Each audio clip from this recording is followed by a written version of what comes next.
이번 주 한덕수 전 국무총리의 1심 선고로 내란 사건의 판결이 시작됩니다. 12.3 비상계엄이 내란이었는지 법원의 첫 번째 결정이 내려지는 겁니다. 심가은 기자입니다. 윤석열 정부 2인자 한덕수 전 국무총리는 지난해 8월 불구속 상태로 재판에 넘겨졌습니다. 비상계엄 선포를 보좌한 점, 허위로 작성된 계엄 선포문에 서명하고 폐기한 점 등 6개 혐의가 적용됐습니다.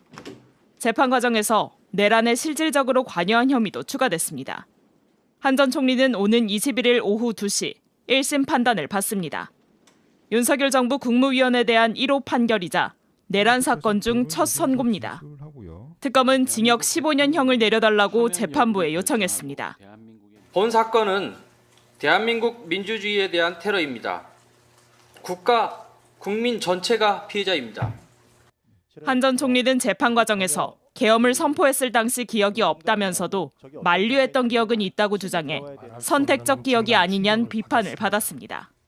절벽에서 땅이 끊어지는 것처럼 그 순간 이후의 기억은 맥락도 없고 분명치도 않습니다.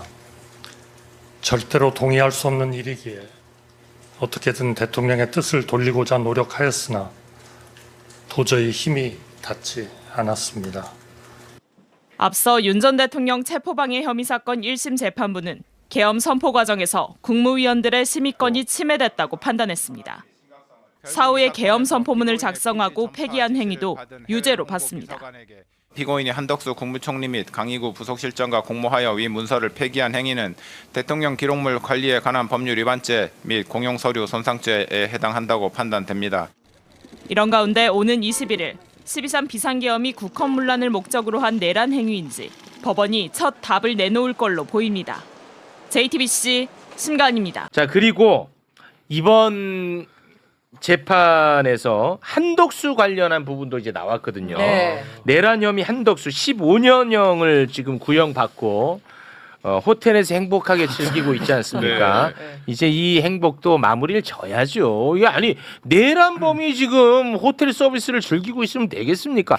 다시 한번 대한민국 내란범 어떻게 지내고 있는지 영상 다시 보고 오겠습니다. 1월 14일. 윤석열 사형 구형 다음 날 네. 호텔에서 서비스 편안하게 즐기면서 저러고 있습니다. 어차피 깜빵 갈 거니까 맛집 투어하는 거 아니에요, 미리? 아니 그래서는 안 된다는 거지. 내란범인데 그렇죠. 이게 말이 되냐는 겁니다. 네. 근데 한덕수 선고가 이제 21일에 있습니다. 내일 모레 21일. 근데 백대현 판사가 한덕수 재판에 영향을 미칠 내용인 사후 계엄 선포문 작성과 폐기를 유죄로 그냥 깔끔하게 인정을 해버렸습니다. 요거 아주 그냥 유죄라고 깔끔하게 인정했거든. 요거는 정확하게 한덕수한테 영향을 미치는 대목입니다. 그 부분 영상으로 보고 오겠습니다.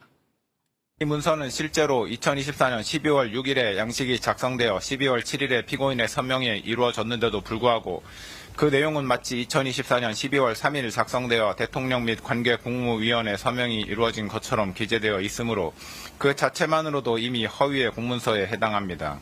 계엄 선포 전에 관계 국무위원회 부서가 이루어지지 않았는데도 불구하고 위 문서에 마치 계엄 선포 전에 국방부 장관과 국무총리의 부서가 이루어진 것처럼 기재되어 있다는 점을 명확히 인지하면서 문서에 서명하였으므로 허위 공문서 작성죄 고의가 있었다고 충분히 인정됩니다. 결국 피고인에 대한 허위 공문서 작성죄 공소사실은 유죄로 인정됩니다. 피고인이 한덕수 국무총리 및 강의구 부속실장과 공모하여 위 문서를 폐기한 행위는 대통령 기록물 관리에 관한 법률 위반죄 및 공용서류 손상죄에 해당한다고 판단됩니다.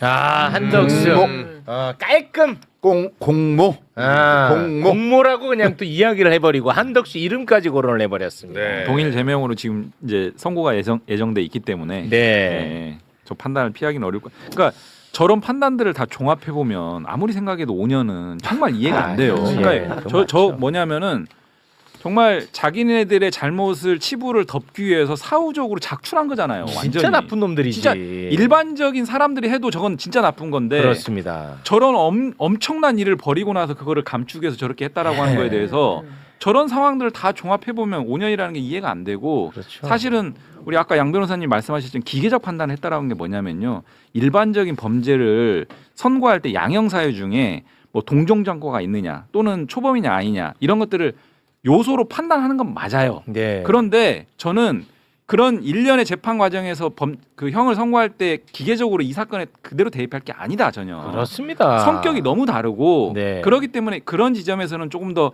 그 이런 엄중함을 사건의 성격과 특징을 좀 고려했어야 되는데 당연하죠. 그런 게 없었다라는 게 너무 그러니까, 아쉬워요. 예. 그 뭐 개인적 법익을 침하는 뭐 사람을 때렸다거나 아니면 돈을 훔쳤다거나 이런 데는 동종전과 없고 초범이고 뭐 이런 것들이 양형 요소로 강력하게 작동을 해요. 네. 상습 폭행이나 상습절도면 상습성이 있다 그러면은 오히려 가중을 하고.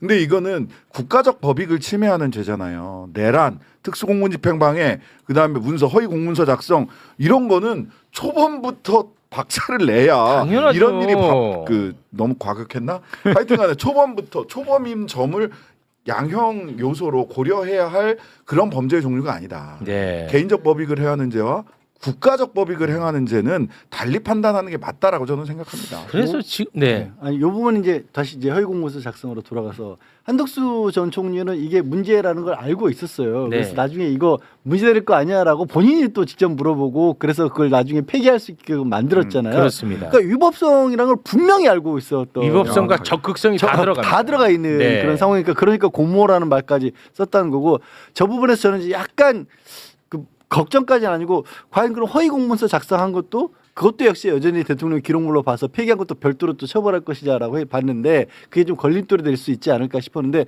아니요 그냥 여지없이 그것까지 다 유죄를 넣은 겁니다. 그렇습니다.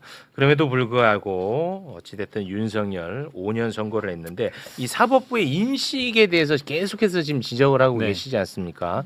그 맥락에서 요것도 짧게 좀 다루고 가고 싶습니다. 네. 내란 국면에서 서부지법 폭동이 있지 않았습니까? 네. 그 사건은 진짜 생각할수록 정말 너무 놀라운 사건이거든요. 네. 근데 이게 별로 중요하게 안 다뤄지는 것 같아가지고 저는 지금도 굉장히 당혹스러운데 관련한 지금 재판 결과가 나오고 있어요. 네. 근데 너무 약해. 너무 약하다고. 대한민국 법원을 상대로 폭동을 일으키는 초유의 사태가 발생한 겁니다. 이제 그 가운데 그 투블럭 남자 다들 기억하시죠? 네. 뭐 집기류 뭐 다 부시고 그리고 방화하려고 했던 예 맞아요. 사람이죠? 네. 법원에 불을 지르려고 네. 했던 그 영상을 짧게 또 한번 보고 오겠습니다. 가장 주도적으로 폭동을 일으켰습니다. 네. 저 라이터 기름. 저거 진짜 불 붙었으면은 와, 어쩔 뻔했어 진짜. 진짜 끔찍합니다. 저 불을 붙여가지고 안에다가 던져. 야, 진짜. 야, 진짜 이 엄청난 사건이거든요. 이 사건. 네. 그런데 저자가 이제 1심에서 징역 5년 선고받았습니다. 5년. 저는 진짜 이건 너무 형량이 낮다고 개인적으로 생각하는데 저자는 이게 너무 높게 느껴졌나 봐. 그래서 내 인생 망했다고 오열을 했다고 합니다. 네, 내 인생 망했다고. 1심 선고받을 때 선고받을 때 오해를 했다고 하는데 나는 뭐 저자를 지금 거론하고 싶은 게 아니라 사법부 인식 이 얘기는 잠깐 좀 하고 가고 싶습니다. 그나마 저자는 실형에서 지금 통고를 받은 거고 나머지 경우는 뭐 집행유예도 실형이지만 대부분 집행유예로 풀려나고 있어요. 맞아요. 네, 맞습니다. 특수폭행이라든가 재물손괴 정도를 적용을 한 거거든요. 네. 근데 이게 아까 얘기했던 그 백대현 부장판사의 인식하고도 저는 비슷하다고 저는 개인적으로 보는 게 이게 어떤 상황에서 벌어진 일이라는 것에 대한 인식이 법원에 좀 부족해 보여요. 맞아요. 아니 이게 특수공무집행 방해도 아까도 말했듯이 뭐 예를 들어서 술 먹고 우르르 몰려가가지고 파출소에서 막 뭐 난장판 부린 거랑 다르잖아요. 네. 근데 죄목은 똑같이 특수폭행이란 말이에요. 아. 근데 사람을 때려도 제가 곽수산 씨를 때리는 거랑 무슨 격투기 선수가 때린 거랑은 같은 폭행이라도 폭행이 아닌 거잖아요. 네. 이게 왜 어떤 과정에서 벌어진 일인지를 인식을 가져야 되는데 현대협 법원행정처장이라는 사람 나와가지고 우리도 돌아볼 거 반성할 게 없는지 돌아보 이러고 있으니까 이렇게 나오는 거예요 판결이. 그러니까 이 사법부의 인식. 네. 예. 그러니까 이게 예를 들면은 그 백대현 부장의 징역 5년 선고가 사실은 이후에 내란 재판에서 초범 또 이거를 반복적으로 이렇게 기계적으로 그 들먹이면 네. 상당히 우려스러운 지점이고요. 그렇습니다. 저는 예전에 우리가 총성 한 발로 세계대전이 벌어진 것처럼 네. 그때 당시 체포방해 현장 상황을 떠올려 보면 정말 일촉즉발이었거든요. 그렇습니다. 누군가가 어디서 그 이 행동 판단을 잘못하고 행동 하나가 좀 일탈이 됐으면 정말 어마어마한 일이 벌어질 수도 있었고요. 당연합니다. 또 하나의 사건의 특징은 국민들 전체를 배신하는 행위거든요. 맞습니다. 피해자가 5천만 국민 전체예요, 어떻게 보면은. 근데 그런 부분들에 대한 뭐랄까 역사적 인식이랄까 이런 부분들에 대한 인식들이 조금 없어. 부재한 거 아니냐. 내란 재판은 그렇게 접근할 일반 형사 사건처럼 접근할 사안이 아니다라고 하는 것들을 좀 분명하게 인식했으면 좋겠습니다. 네. 그러니까 당시에 그 영장 전담 판사가 재판을 하지 않고 그 당직 판사가 그 영장 심사를 했단 말이죠. 네. 그랬으니까 거기서 길바닥에서 조리돌림 안 당했던 거예요. 잘못 알고 찾아갔단 말이에요. 네. 잘못 알고 네. 당시 폭도들이 영장 전담 판사가 판결한 줄 알고 그 결정한 줄 알고 잘못 찾아갔을 뿐이거든요. 실제로 판사가 길바닥에서 조리돌림 당할 수 있었던 사건. 아유 끔찍합니다. 진짜 있었어 봐요. 예, 찾아내고. 예, 네. 예. 끔찍해. 그 본인들이 사소한 착각이 있었기 때문에 그나마 사태가 거기서 중단이 된 거지. 안 그랬으면 길바닥에서 조리돌림 당할 네. 뻔한 사건이에요. 왜 이런 것에 대해서 이렇게 역사적인 감성, 사건의 중대성에 대한 판단 너무 부족합니다. 네. 너무 부족합니다. 지금 굉장히 심각한 인식입니다. 대한민국 사법부는. 네. 네.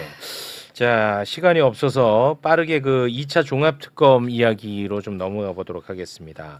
본회의에서 2차 종합특검이 이제 통과가 됐거든요. 뭐 노상원 수첩 이 수사가 거의 제대로 안 됐거든요. 네. 그 서울 양평 고속도로 종점 갑자기 변경시킨 거 이거는 진짜 초유의 사건입니다.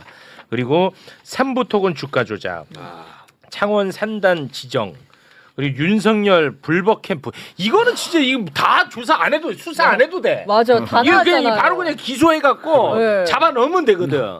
그리고 나서 국민의힘 선거 보조금 397억 뺏으면 돼. 그렇죠. 네, 요런 거 등 17개 범죄 혐의에 대해서 이제 또 다시 특검을 통해서 수사를 하는 2차 종합특검이 본회의에서 통과가 됐습니다. 수사 기간은 최장 170일인데 개혁신당의 천하람 의원은 이런 범죄는 밝혀지면 안 된다라고 생각을 합니다. 그래서 필리버스터를 했죠. 네. 필리버스터. 그리고 이준석 대표님은 네. 또 이걸 갖고 말장난을 하고 계십니다. 네. 어떤 말장난인지 말장난 소개 부탁드립니다. 오늘 민주당이 통과시키겠다는 소위 종합특검은 이름부터가 모순입니다. 종합은 포괄적이고 특별은 제한적인데 종합특별검사는 말 그대로 General Special Counsel입니다. 민병철이다 이 말이야. 민병철 그래. 아니 이게 무슨 말장난이야. 이거는 그러니까. 진짜 너무 허접한 말장난이야. 검사를 특별한 법에 의해서 한시적으로 임명하니까 특별검사야. 그리고 종합은 1차 특검 3곳에서 하던 수사를 종합해서 한 곳에서 하니까 종합이야. 뭐가 문제야 임마. 아닙니다. 종합은 포괄적이고 특별은 제한적인데 종합특별검사는 General Special Counsel입니다. 최욱 씨. General Special. 한 대 때리고 싶네. 아 정말 너무 저- 미치겠어 나. 저거는 보편과 특수라는 대립상을 가지고 얘기를 해야 될 얘기를 종합과 특수로 갖다 놓고 얘기를 아니, 한 거예요. 말장난이죠. 말장난인데다가 그냥 오류예요, 오류. 근데 사실 그 2차 종합특검을 둘러싸고 여야의 입장차가 간극이 그렇게 큰 거냐 저는 그렇게 보지 않습니다. 네. 따져보면 사실 지금까지 수사를 하다가 내란이든 뭐 저기 김건희 특검이든 최혜병 특검이든 남은 중요한 사안들에 대해서 그럼 덮고 가자는 거냐 이렇게 물어보면 그렇다고는 안 해요. 안 해요. 안 해요. 그러니까 이 부분들을 그냥 덮고 그냥 대충 이제 빙산이 이제 드러나려고 하는데 이거 그냥 덮고 그만하고 지방선거도 있으니까 이제 여기서 끝내자 이렇게 얘기는 못 해요.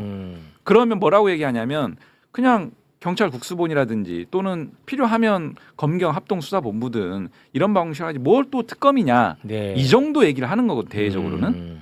근데 그러면 따지고 보면 이런 나머지 사안들에 대해서는 엄중한 수사를 통해서 필요한 처벌을 해야 된다라고 하는 입장은 저는 다르지 않다고 봐요. 네. 그럼 남는 것은 결국 어떤 수사기관을 통해서 할 거냐라는 그 형식적인 것만 남는 거거든요. 네. 그러면 사실 간극이 그렇게 크지 않아요. 논의 가능하네. 그러면 특검으로 할 거냐 그냥 일반 수사기관에 맡길 거냐라고 하는 것만 따지면 되는데 네. 우리가 특검이라고 하는 것은 항상 신속하고 엄중하고 독립적이고 객관적으로 수용성을 높이기 위해서 필요할 때 특검을 하는 거거든요. 네. 이 사안이 딱 거기에 부합해요. 네. 그러면 그런 수사기관의 형식만 정리하는 되는 문제인데 이렇게 간극이 크지 않은 문제인데 이걸 내걸고 무슨 뭐 계속 저렇게 뭐 단식을 끌어오고 뭐 이런 얘기 하는 것들은 저는 언어 도단이라 맞지 않다. 네. 주장과 형식이 맞지 않다. 이렇게 그러니까 왜 저러느냐.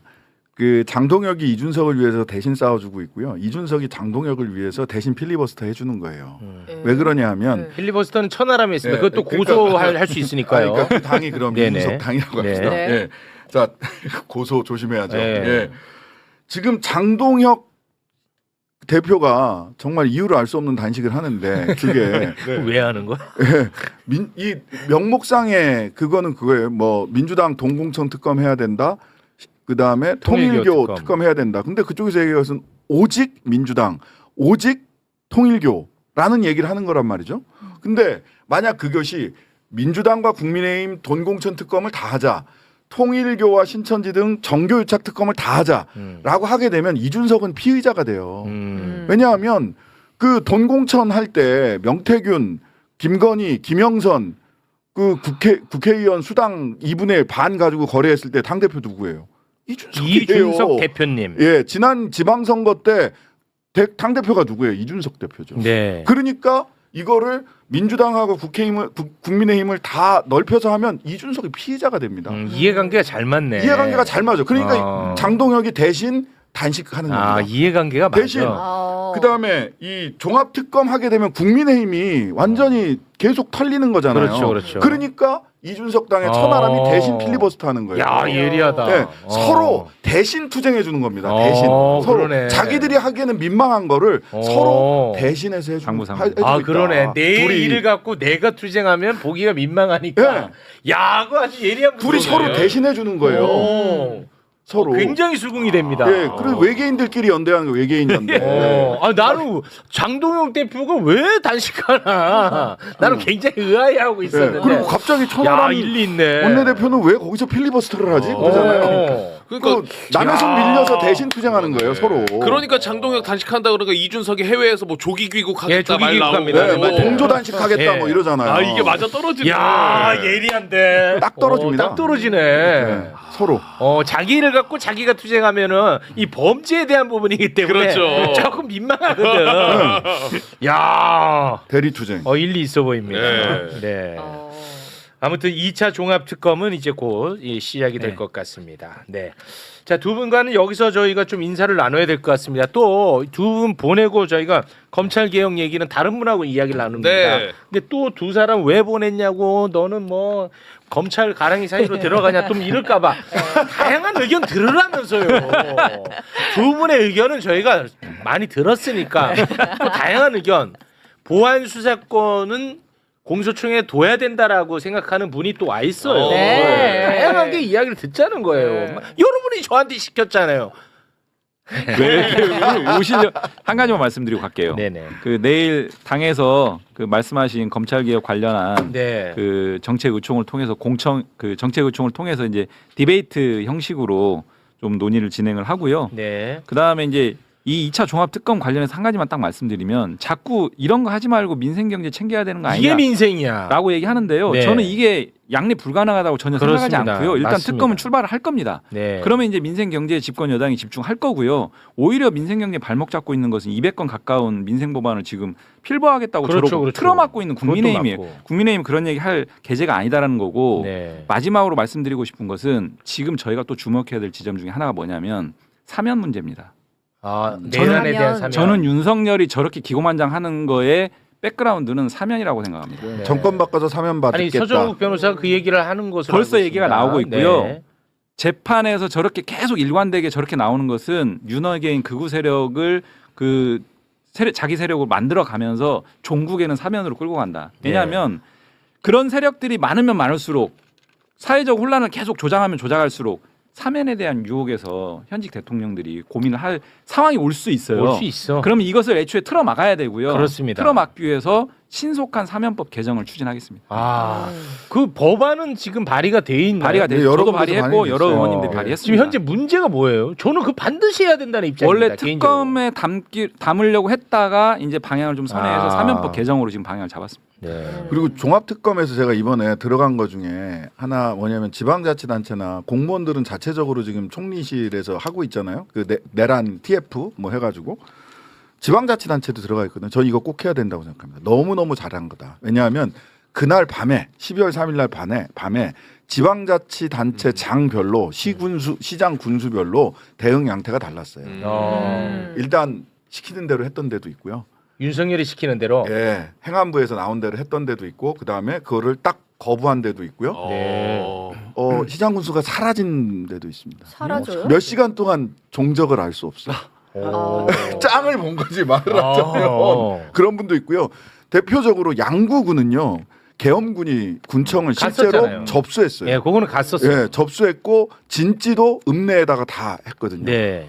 왜 이렇게 서로 다른 대응을 했느냐. 그리고 여기에서 지방자치단체장으로서 내란에 협조했던 사람들은 누가 있는가. 이거 가려야 됩니다. 네. 이번 종합특검에서 저는 이 부분이 들어간 게 너무 잘 됐다. 네. 네. 뭐 여러 가지 필요한 부분들도 있지만 이건 잘 고맙습니다. 모르고 계신 부분들이 있어서 요거는 정말 잘한 일이다라고 생각합니다. 네. 고맙습니다.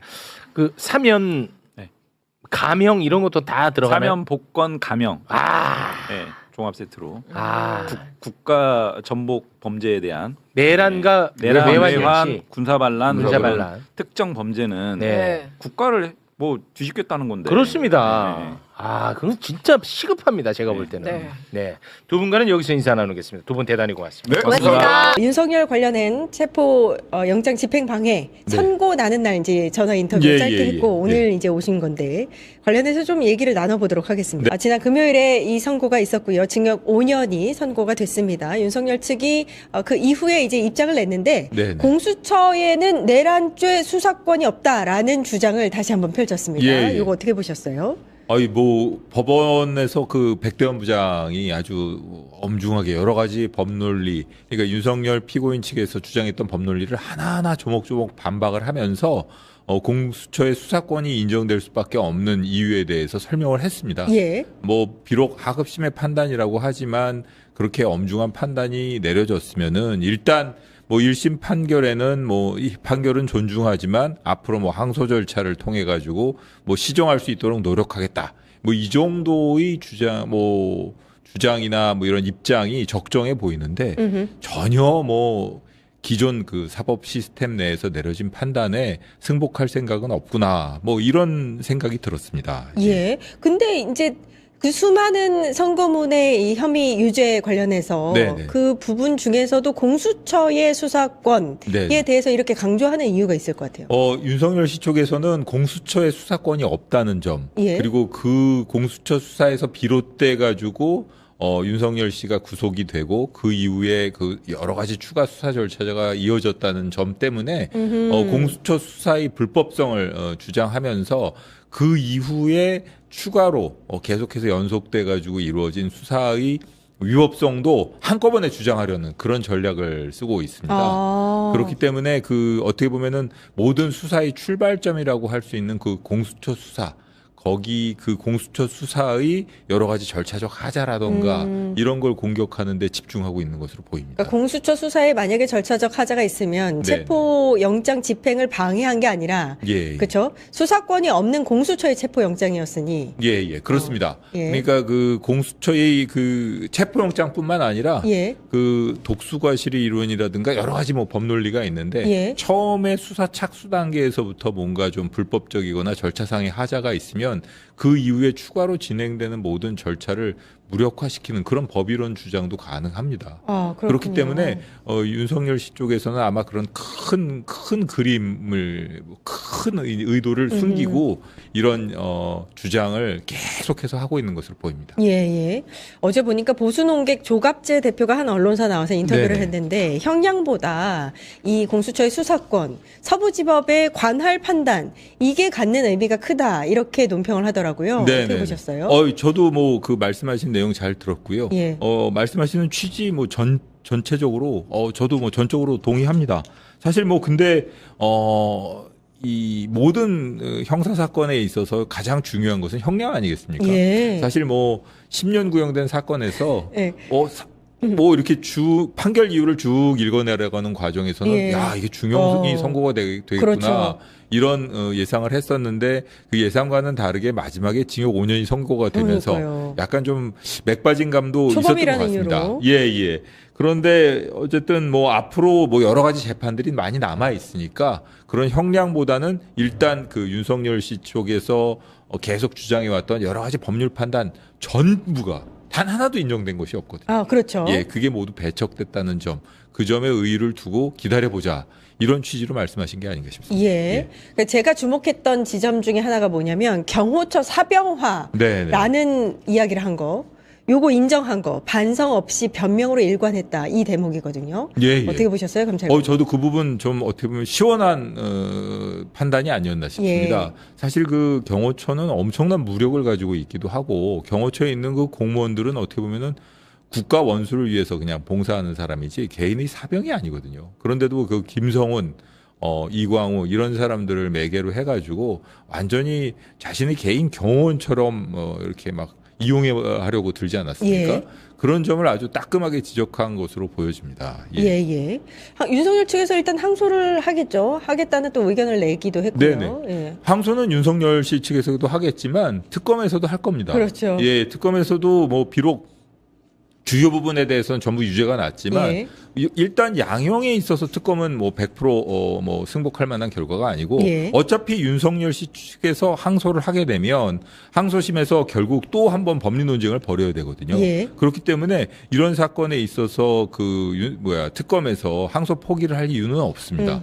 그리고 그 무죄가 난 부분들이 어떤 면에서는 사소해 보인다고 할 수 있지만 제가 보기에는 김신 가족부장에 대한 그 공모부 불인정이라던가 이런 부분 제가 뭐 정확한 사실관계를 알 수 없습니다만 그 공모 현장에서 직접적인 지시를 받지 않았다라는 이유로 공모관계가 인정되지 않는다라는 판단을 한 것이라면 약간 법리적으로 특검에서는 좀 더 뭐 추가 사실관계를 밝혀낸다던가 추가 입증을 통해 가지고 뒤집을 수도 있어 보입니다. 예. 그렇기 때문에 그런 점 때문에라도 특검에서도 항소를 할 거고요.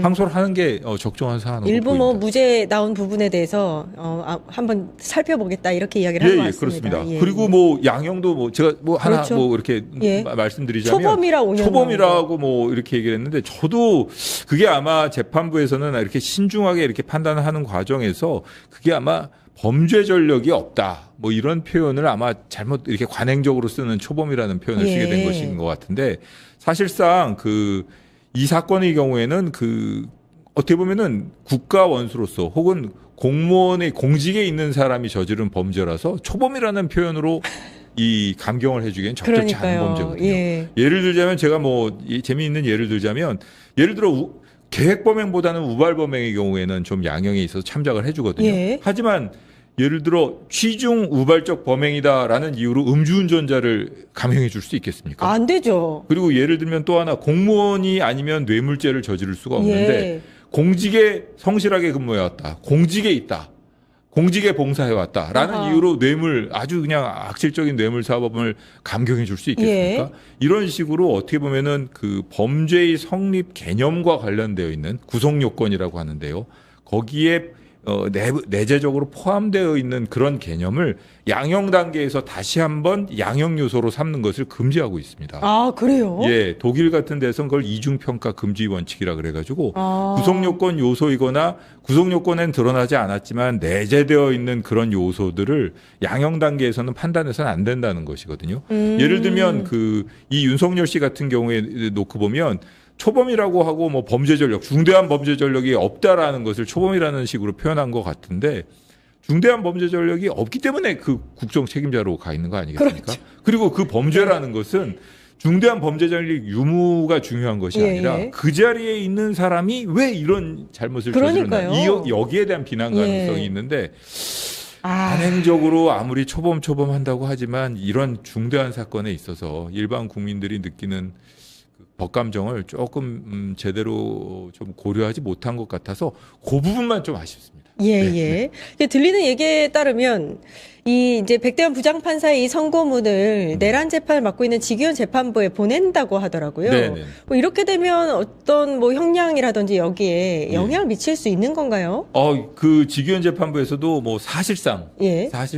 사실적인 측면에 있어서 어느 정도 부담감을 느끼지 않을 수가 없을 것이고, 뭐 지기현 부장이 어떤 생각을 가지고 있냐에 따르면 뭐 달라질 수 있겠습니다만, 어떤 면에서는 본인도 뭐 이렇게 좀 응원군을 얻은 듯한 느낌이 들 수도 있는 것이고, 그럴 수도 있고, 예, 한편으로는 이거 다행이다 이런 생각이 들 수도 있는데, 오히려 뭐 지기현 부장이 과거에 구속 취소했던 것 같은 그런 입장이라면은 아이고 이거 큰일 났네 이런 생각을 했을 수도 있지 않나 이런 생각도 해봅니다. 그러니까 구속 취소 결정을 내리는 바람에 엄청 욕을 먹었잖아요. 네네. 그러면 백대현 부장판사가 이렇게 판결문에 명시를 했는데 만약에 다른 판단을 내리면 또 이제 비판의 대상이 될 거란 말입니다. 그때의 비판은 아마 과거 구속 취소 때의 비판 그 정도 수준을 넘어설 겁니다. 그러니까요. 게다가 뭐 사실은 지난번 구속 취소 결정 때야 뭐 중대한 사안에서 재판장 어떻게 보면 합의부의 부장의 그 판단을 존중했던 그 합의부원들도 이번에는 아마 그런 식의 그 모험적인 판결을 하려고 하면 여러 가지로 동의하지 않을 가능성이 높아 보입니다. 예. 이번 체포영장 집행 방해 관련해서 유죄가 선고됐고, 네네. 그러면은 요 이제 선고 이후의 예상, 이제 내란 재판의 형량의 예상을 한다면 좀 바뀌신 거 있습니까? 저는 뭐 무기징역 가능성이 가장 높다고. 사형보다는. 예. 저는 그 뭐 심정적인 감정적인 걸 이런 걸 제끼고 뭐 어떻게 그런 걸 차치하고 아주 냉정하게 그냥 그 법적인 시각에서 본다면 무기징역 가능성을 그래도 저는 얘기를 해야 되지 않을까 싶습니다. 그렇군요. 그럼 김용현은 그러면 뭐 50년형을 받는 거예요? 김용현 같은 경우에는 뭐 지금 이 사건과 관련해서는 20년 이상이 당연히 선고가 될 것이고, 다른 사건들이 너무 많지 않습니까? 결과적으로 다 합쳐져 가지고 거의 30년 뭐 전후의 형량이 선고되지 않을까 싶습니다. 달님께서 전두환 노태우도 초범이었다. 이렇게 남겨주셨고요. 근데 이 법조계의 그 관행이라는 거, 초범이면 무조건 감형해주고 이런 관행이라는 것이 얼마나 일반인들이 가지고 있는 그 법감정이라던가 그 외국의 그 아주 확립되어 있는 양형 이론과 어울리지 않는지 이번 사태를 통해서 좀 확실히 아실 수 있게 되지 않았나 싶습니다. 그렇게 50분 넘게 그렇게 시원한 판결문을 읽어놓고 마지막에 초범이니까 징역 5년. 좀 그 점이 아쉬웠습니다. 표현에 있어서도 초범이라기보다는 다른 표현을 썼으면 좋았을 것이고, 사실은 뭐 이렇게 그 계엄 상태가 오래 유지되지 않았다던가 혹은 뭐 그 선포문도 바로 폐기했다던가 이런 점은 참작할 만한 요소다. 이 정도만 언급했어도 그렇게까지 국민들이 납득하기 어렵다는 말씀은 안 하셨을 것 같은데 좀 그게 아쉽습니다. 이제 윤석열이 7개 재판이 남았어요. 네네, 7개 남았습니다. 주 1, 2회 정도는 재판에 나와야 할 것 같습니다. 뭐 외환죄 있고 또 이종섭 전 국방부 장관 호주 도피 돈 혐의도 있고요. 뭐 몇 가지가 있는데 제일 중요하게 보시는 게 어떤 재판이죠? 저는 제일 중요하게 보는 거는 당연히 2월 19일에 그 내란죄겠죠. 뭐 내란 우두머리 사건 2월 19일이 가장 중요한 것 같고요. 그 다음으로는 그 평양 무인기 침투 뭐 이런 것 아닌가 싶습니다. 그리고 그 이후에 그 명태균 사건이라던가 이 김건희 씨와 관련되어 있는 거. 그죠. 그리고 사실 이거 말고도 추가 뭐 2차 특검을 앞두고 있지 않습니까? 그 과정에서 추가로 기소될 가능성도 많아가지고 사실은 윤석열 씨는 지난번 1차 징역 5년 선고를 받으면서 본인이 이제 처해 있는 입장에 대해서 정말 뭐 속된 말로 현타가 왔을 것 같습니다. 현타가 왔을 것이다. 아니 그때 그 징역 5년 선고를 받을 때 표정이요. 네네. 딱 지금 말씀하신 이 현타 왔다라는 게 느껴지는 그 표정이었어요.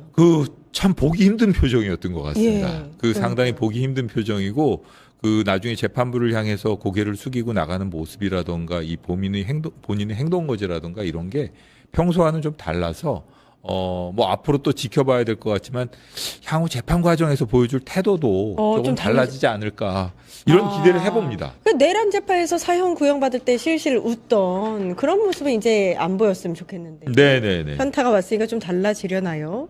그 명태균 여론조사 무상 제공 혐의라든지 뭐 공천에 이제 개입한 혐의 뭐 이런 것들은 사실 이제 선거 대선이 네. 무효화되는 수도 있어서 그렇습니다. 국민의힘 운명에도 영향을 미치고. 그렇습니다. 그 부분의 경우에는 뭐 그런 차원에서라도 변호인단 측에서도 아마 아주 그냥 치열하게 법리 논쟁을 벌일 것으로 보입니다. 예. 저희가 아까 표로도 보여드렸는데 1월에만 빼곡합니다.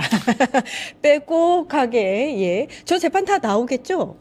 재판 예. 근데 이게 그러니까. 너무 많다 보니까 본인이 또 여러 가지 이유로 다른 이유를 들어가지고 가끔씩은 빼먹을 그래요? 가능성이 있지 않나 이런 생각도 듭니다. 당장 지금 2월 19일 1심 선고에 안 나올 수도 있다라는 얘기가 나오고 있어서. 네네네. 예. 그러면 안 될 텐데, 그렇죠?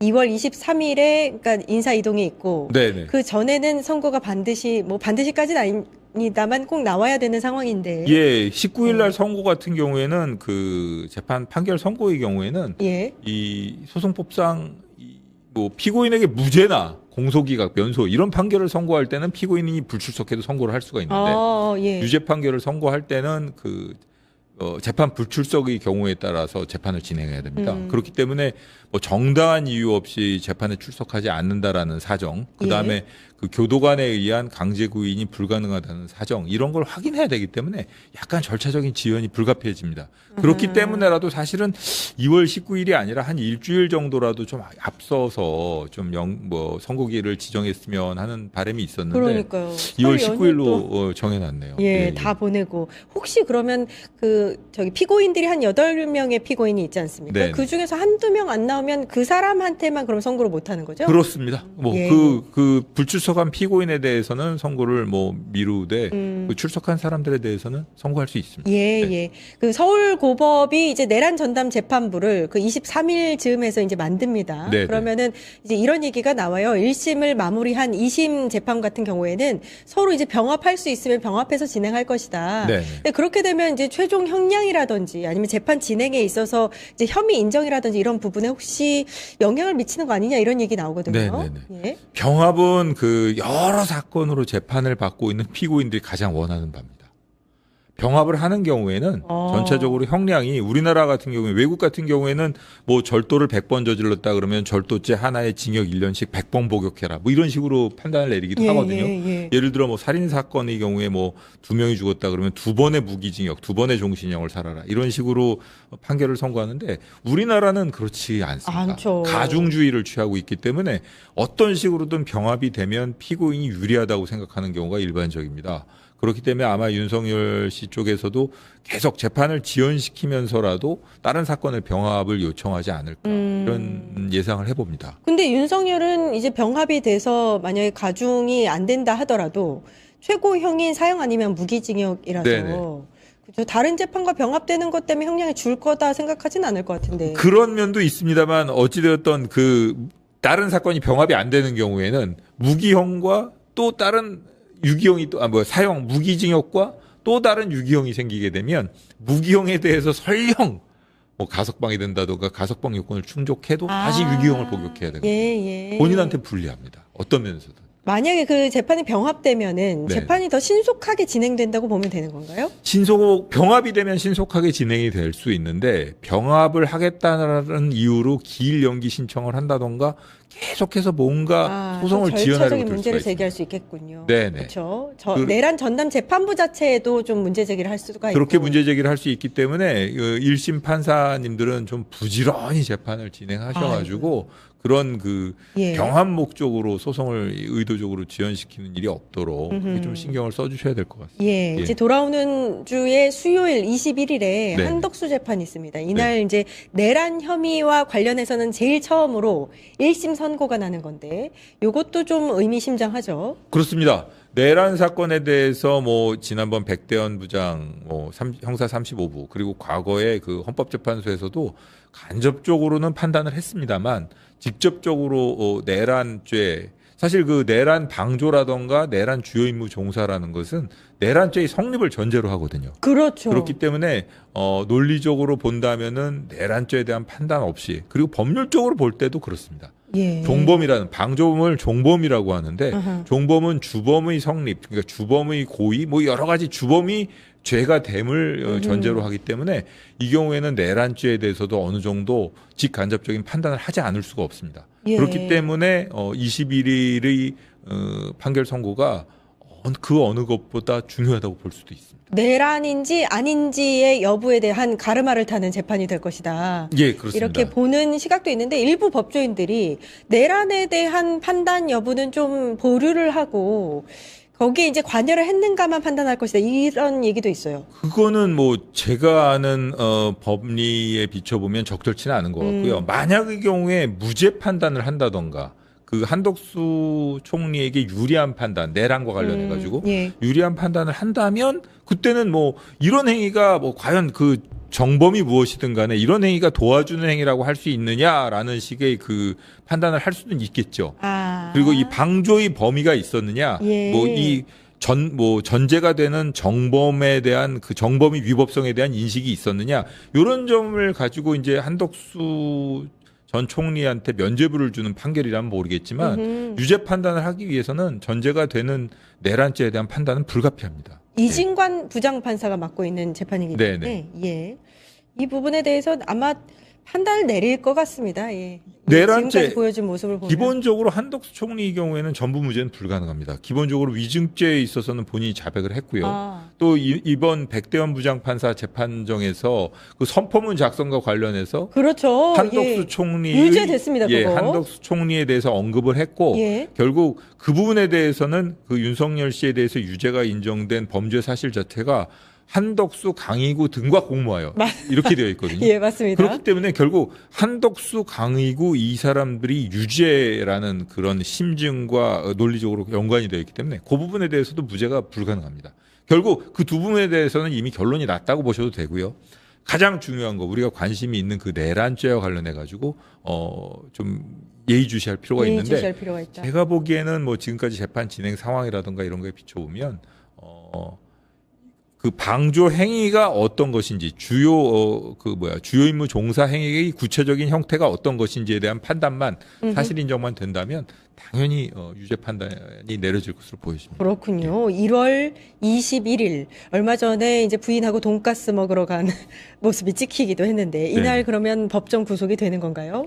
저는 그 내란 주요 임무 종사, 내란 방조 어쨌든 다른 그런 주요 범죄 사실에 대해서 유죄 판결이 예. 선고가 되면 구형도 15년이었지 않습니까? 예. 그런 15년. 걸 보면 5년 이상의 징역형에는 집행유예가 불가능합니다. 그리고 사실 그런 중대한 잘못을 저지른 사람을 엄정하게 처단하는 모습을 보여줄 필요도 있기 때문에 그리고 이진관 부장의 모습에 이런 거 비춰보면 법정 구속 가능성이 상당히 높지 않나 저는 이렇게 생각해 봅니다. 예, 마음의 준비를 하고 가셨으면 좋겠습니다.